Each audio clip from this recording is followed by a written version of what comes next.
റസൂല് പറഞ്ഞു കൊടുത്തു, ഫാത്തിമ ഈ ദുആ നിന്റെ മക്കളുടെ തലയിലേക്ക് ഊതണേ. എന്റെ പ്രിയപ്പെട്ടവരോട് പറയുന്നു, മക്കളെ പുറത്തയക്കുമ്പോ അതാണാകട്ടെ പെണ്ണാകട്ടെ, ആ മക്കളെ സ്കൂളിലേക്ക് പറഞ്ഞു വിടുമ്പോൾ, കല്യാണ വീട്ടിലേക്ക് പറഞ്ഞു വിടുമ്പോൾ, പുറത്തേക്ക് വിടുന്ന സമയത്ത് ഈ ദുആ ഊതിയിട്ട് മക്കളുടെ തലയിൽ ഊതണേ. ഇത് നബി തങ്ങൾ മാത്രം ചെയ്തതല്ല, യാക്കൂബ് നബി ചെയ്തതാണ്, ഇസ്ഹാഖ് നബി ചെയ്തതാണ്, ഇസ്മായിൽ നബി ചെയ്തതാണ്. പാരമ്പര്യമായി കിട്ടിയ ഒരു പാരമ്പര്യമായിട്ട് കിട്ടിയ ഒരു ദുആയാ. എന്റെ പ്രിയപ്പെട്ട സഹോദരിമാരെ, ഈ ദുആ പഠിച്ചു വെച്ചോ. എന്നിട്ട് മക്കള് വീടിന്റെ പുറത്തിറങ്ങുമ്പോ ഈ ദുആ നിങ്ങളുടെ മക്കളിൽ തലയിലൊന്ന് ഓതി ഊതണേ. ഏത് ദുആ എന്നറിയുമോ?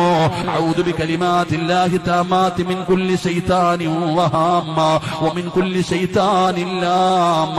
ഇത് നബി തങ്ങൾ തന്റെ പൊന്നാര മകൾക്ക് പഠിപ്പിച്ചു കൊടുത്ത ദുആയാ.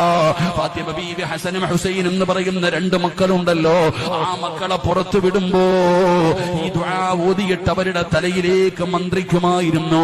അവിടെ നിന്ന് ഊതിയിട്ട് പുറത്തു വിടുമായിരുന്നു, കണ്ണേറ് തട്ടാതെ.